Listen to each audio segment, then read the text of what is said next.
Nellore rural నియోజకవర్గంలో 9 ఏళ్లలో rural MLA Kotamreddy Sridhar Reddy చేయలేని అభివృద్ధిని ఆదాల ప్రభాకర్ రెడ్డి చేసి చూపించారని వైసీపీ జిల్లా అధికార ప్రతినిధి జీవి ప్రసాద్ అన్నారు. ఆయన నెల్లూరులో మాగుంట లేఅవుట్లోని వైసీపీ కార్యాలయంలో మీడియా సమావేశం ఏర్పాటు చేశారు.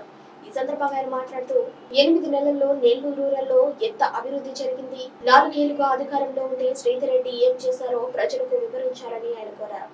ఎప్పుడూ లేని విధంగా వైఎస్ఆర్ కాంగ్రెస్ పార్టీ నుంచి బహిష్కరించినటువంటి శాసనసభ్యుడైనటువంటి కోటంరెడ్డి శ్రీధర్ రెడ్డి గారు చాలా రోజుల తర్వాత నిన్న పత్రికా విలేకరుల సమావేశం నిర్వహించి చెప్పాల్సిన 4-5 విషయాలు చెప్పారు. బహుశా ఎప్పుడు లేని విధంగా చాలా రోజుల తర్వాత, చాలా నెలల తర్వాత మరి ఎందుకు ప్రెస్ మీట్ పెట్టాడు అనేది ఆయన అంతరాత్మకి, చంద్రబాబు నాయుడు గారి అంతరాత్మకి మధ్య తెలిసి ఉండాలి. రూరల్ నియోజకవర్గం సీటు జనసేన పార్టీకి కేటాయిస్తున్నారు అనేటువంటి ఒక ఆలోచనతో ముందస్తుగా లేనిపోని నిందలు, అవాస్తవాలను వాస్తవాలుగా చిత్రీకరించాలనేటువంటి ఒక ఆలోచనతో కోటంరెడ్డి శ్రీధర్ రెడ్డి గారు నిన్న పత్రికా విలేకరుల సమావేశం నిర్వహించి అవాస్తవాలు మాట్లాడడం జరిగింది. రూరల్ నియోజకవర్గ శాసనసభ్యుడిగా 9 సంవత్సరాల పాటు ఉన్నటువంటి వ్యక్తి కోటంరెడ్డి శ్రీధర్ రెడ్డి గారు 4 సంవత్సరాల పాటు అధికారంలో, 5 సంవత్సరాల పాటు ప్రతిపక్షంలో.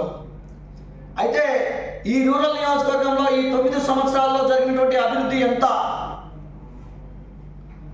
ఈ ఒక్క 10 నెలల్లో జరుగుతున్నటువంటి అభివృద్ధి ఎంత అనేది కూడా ఒకసారి కోటంరెడ్డి శ్రీధర్ రెడ్డి గారు ఆత్మవిమర్శ చేసుకోవాల్సిన అవసరం ఉంది. కాబట్టి ఎక్కడ సీటును జనసేన పార్టీకి కేటాయిస్తారు అనేటువంటి ఒక ఆలోచనతో ఈరోజు కోటంరెడ్డి శ్రీధర్ రెడ్డి గారు పత్రికా విలేకరుల సమావేశం నిర్వహించడం హాస్యాస్పదంగా ఉంది.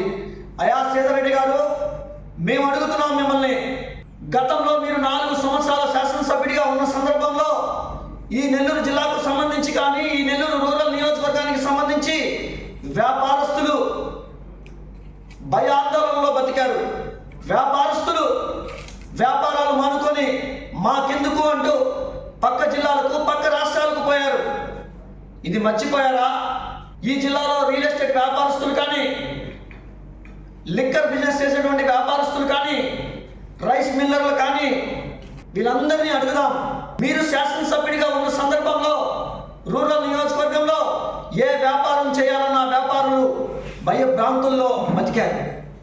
ఈరోజు ప్రభాకర్ రెడ్డి గారు వచ్చిన తర్వాత స్వేచ్ఛగా, స్నేహభావంతో ప్రతి ఒక్కరూ కూడా ఆప్యాయంగా, ప్రశాంతంగా బతుకుతున్నారు. అటువంటి సందర్భంలో ఈ వైఎస్ఆర్ కాంగ్రెస్ పార్టీ అధికారంలోకి వస్తే వ్యాపారస్తులు బతుకుతారా అని మాట్లాడుతున్నారు మీరు. అసలు ఈ నెల్లూరు జిల్లా రాజకీయాలలో ఒక విష సంస్కృతిని తీసుకొచ్చింది మీ సోదరులు కాదా? మీ సోదరుడిని అడ్డం పెట్టి మీరు షాడో ఎమ్మెల్యేగా తయారు చేసి వ్యాపారస్తులను బెదిరించి కోట్ల రూపాయలు దండుకున్న మాట వాస్తవం కాదా? ఇవన్నీ మర్చిపోయి మీరు వైఎస్ఆర్ కాంగ్రెస్ పార్టీ అధికారంకి వస్తే మీరు వైఎస్ఆర్ కాంగ్రెస్ పార్టీ మీద బురద చల్లాలనుకోవడం హాస్యాస్పదంగా ఉంది శ్రీధర్ రెడ్డి గారు. ఒక శాసనసభ్యుడిగా మీరు నిర్వహించాల్సిన అనేక కార్యక్రమాలు, ప్రోటోకాల్ కార్యక్రమాలు కూడా మీ సోదరుడు చేత మీరు నిర్వహించి ఒక శాసనసభ్యుడు అనేటువంటి నిర్వచనానికి చెడ్డ పేరు తీసుకొచ్చినటువంటి శాసనసభ్యుడిగా ఈ నెల్లూరు జిల్లా రాజకీయాలలో చిరస్థాయిగా మిగిలిపోతారు మీరు. దాన్ని మీరు గుర్తుపెట్టుకోవాలి. వైఎస్ఆర్ కాంగ్రెస్ పార్టీ అధికారంలోకి వచ్చిన తర్వాత 4 సంవత్సరాలలో భయపడిన అధికారులు కానీ, వ్యాపారస్తులు కానీ ఈ 9 నెలల పాటు స్వేచ్ఛగా వ్యాపారాలు చేసుకుంటున్నారు. స్వేచ్ఛగా ఉద్యోగులు తమ పని చేసుకుంటున్నారు. కాబట్టి వైఎస్ఆర్ కాంగ్రెస్ పార్టీ మీద బురద చల్లడం మానండి. ఇంకా చాలా విషయాలు మాట్లాడారు. ఏమని? కరెంట్ ఛార్జీల గురించి. అన్నా శ్రీధర్ అన్న, బషీర్బాగ్ కాల్పుల ఘటన మర్చిపోయావా? ఆనాడు తెలుగుదేశం ప్రభుత్వంలో 2003 సంవత్సరంలో కరెంట్ ఛార్జీల పేరును పెంచుదాం.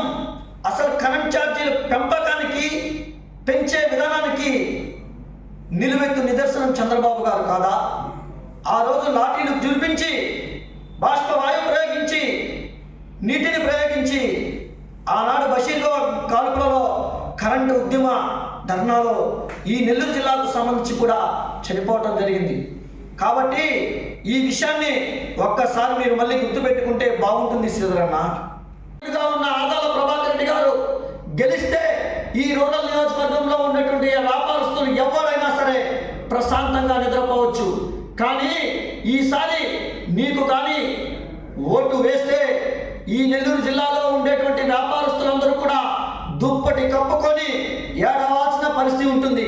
ఈ మాట మేము చెప్పటం కాదు, ఈరోజు మీరున్నటువంటి తెలుగుదేశం పార్టీలో ఉండేటువంటి తెలుగుదేశం పార్టీ నాయకులే బహిర్గతంగా చెబుతున్నారు. శ్రీధర్ రెడ్డి గారు కానీ మనం ఓటేస్తే ఈ రేపు రూరల్ నియోజకవర్గానికి సోమిరెడ్డి చంద్రమోహన్ రెడ్డి గారు, బీదా రవిచంద్ర గారు వీసా తీసుకొని రావాల్సిన పరిస్థితి ఉంటుంది అనేటువంటి ఆలోచనతో ఈరోజు తెలుగుదేశం పార్టీలో ఉండేటువంటి నువ్వు చేరిన తెలుగుదేశం పార్టీలోని కేడర్ కూడా ఈ ఆలోచనలో ఉంది. ఇటువంటి రాజకీయాలను, ఇటువంటి వివాదాలను, ఇటువంటి విష సంస్కృతిని నెల్లూరు జిల్లా రాజకీయాలకు తీసుకొచ్చినటువంటి వ్యక్తివి మీరు.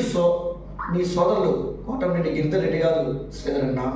కాబట్టి మీరన్నీ కూడా మీ ఆత్మ సాక్షిగా మీరు ఒకసారి ఆత్మవిమర్శ చేసుకొని వాస్తవాలు అవాస్తవాలు ఏవి అనేవి మాట్లాడితే బాగుంటుంది. ఎందుకంటే నెల్లూరు జిల్లా ప్రజలు విఘ్నులు, మేధావులు, తెలివైన వారు. విష సంస్కృతిని తరిమికొట్టే దానికోసంగా నియంత రాజకీయాలను తరిమేస్తూ స్వేచ్ఛ రాజకీయాలు కావాలి, స్వేచ్ఛలో బతకాలి అనే దానికోసంగా మాత్రమే పనిచేస్తారు, ఓటేస్తారు. కాబట్టి ప్రజలందరూ కూడా గత 4 సంవత్సరాలలో జరిగినటువంటి రాజకీయ విష సంస్కృతి గురించి కానీ, నేడు ఆదాల ప్రభాకర్ రెడ్డి గారు రూరల్ నియోజకవర్గానికి వచ్చిన తర్వాత జరుగుతున్నటువంటి అభివృద్ధిని కానీ ప్రతి ఒక్కటి కూడా నెల్లూరు జిల్లా ప్రజలైతేనేమి, రూరల్ నియోజకవర్గ ప్రజలైతేనేమి పూర్తిగా గమనిస్తున్నారు. కాబట్టి ఈ విషయాన్ని మీరు మర్చిపోవద్దు. రూరల్ నియోజకవర్గం సీటు ఎక్కడ జనసేన పార్టీకి కేటాయిస్తాడు చంద్రబాబు అనేటువంటి ఒక ఆలోచనతో మీరు ఏవైతే మా పార్టీ మీద, మా నాయకత్వం మీద మీరు దుష్ప్రచారం చేయాలనుకుంటున్నారో ఆ దుష్ప్రచారాన్ని మీరు ఆపితే బాగుంటుంది శ్రీధర్ అన్న.